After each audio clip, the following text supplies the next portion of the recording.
This is a live look at the par 5 at 15th hole here at Royal Birkdale. What's the finishing stretch like here? Well, let's begin with this hole. Here's Frank, golf advisor, tee to green. There are two par 5s at Royal Birkdale, and they both come in the last 4 holes on the scorecard. Remember, the Open Championship uses a 4-hole playoff system, so if there is a playoff, it's going to start here. Now, the 15th hole is 542 yards, the shortest of the two par 5s.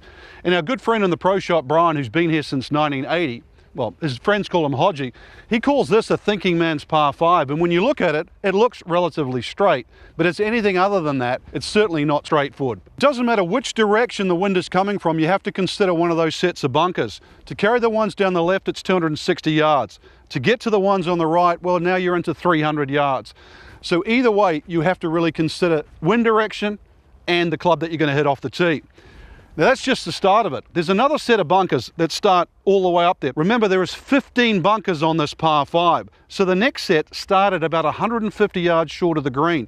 And they finish, as they're speckled around there, well, about 95 yards short of the green. So where do you lay up? Do you lay up well short, or do you try and chance that last bunker and get it as close to the green as possible?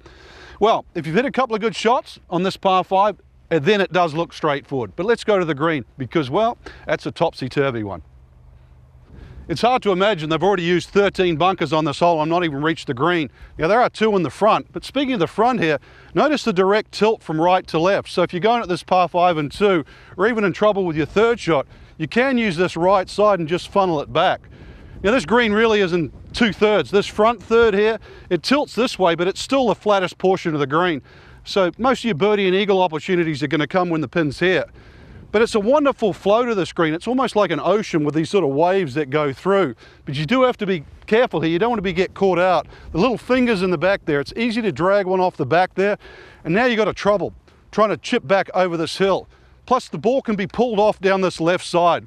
It really is quite neat the way that they've made this green anything other than straightforward.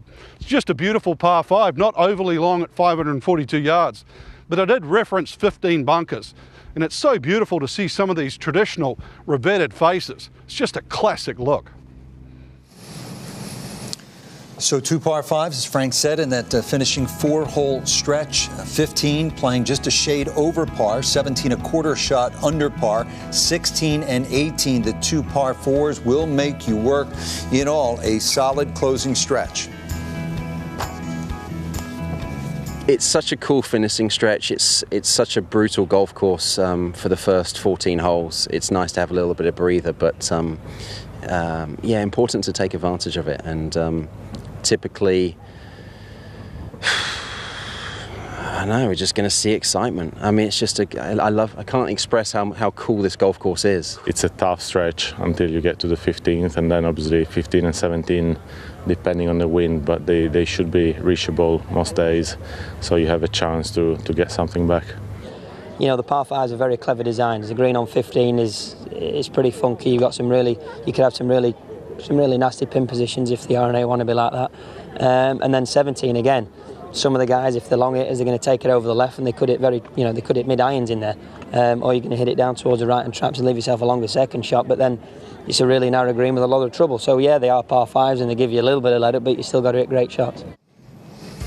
And guys, one way to assess a golf course, great players, great moments, plenty here at Birkdale. Yeah, great moment, 1954, first to 5 for Peter Thompson. He said on the 16th hole he was 25 yards away on an awkward lie, closed his eyes, launched the ball up in the air, it stopped inches from the hole. He said, no doubt about it, that was the shot that won it for me. You see him there putting out on the 18th hole. And again, he'd get very familiar with that claret jug over the next few years. And then we would get very familiar with this man.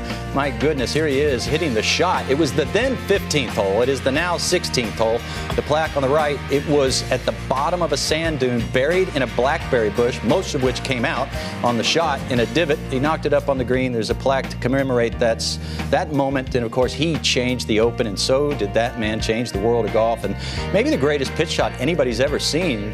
And this was a precursor of more to come. Just a brilliant little pitch by a man who was not even 20 years of age.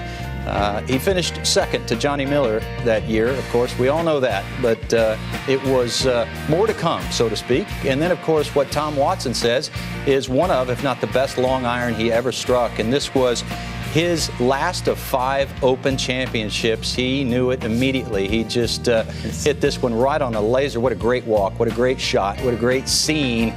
And back-to-back Opens. The last 4 have given us some fabulous moments. Chance to make a move there, Frank, in those final 4 holes? There's a chance to go in both directions because 16 and 17 play away from the clubhouse, and then, 15 and 16 play away from the clubhouse, 17 and 18 go towards it. So like a day like today, which is the opposite of the prevailing breeze, then you would actually get 15 and 16 would play easy, and then the hole behind us, 473 yards, would play more like 500. It's great. You don't have the traditional links where everything is going to go in the same direction. What it giveth, it taketh away. It's like for player and patron. It's a 14-hole test and then a 4-hole party. Kind of like college, as a matter of fact. Reminds me a little bit of that. But yes, to Frank's point, there's a lot that can happen on those last couple of holes. Eagles are certainly in play. Even that 15th hole, a par 5. There were 20 double bogeys there in 2008 and 3 others. So there's plenty of room for movement there with that funky green. There's 13 bunkers that protect the fairway at the 15th, and then scores of them around the hole. So plenty of opportunity for movement. All right, this is one of Birkdale's most memorable moments. You remember back to 1998, Justin Rose, the 17-year-old English amateur at the time, holing out a final hole. He finished 4th that year, O'Meara winning in the playoff with Brian Watts. Go ahead, youngster. Revisiting that and talking about the great English hope when we come back.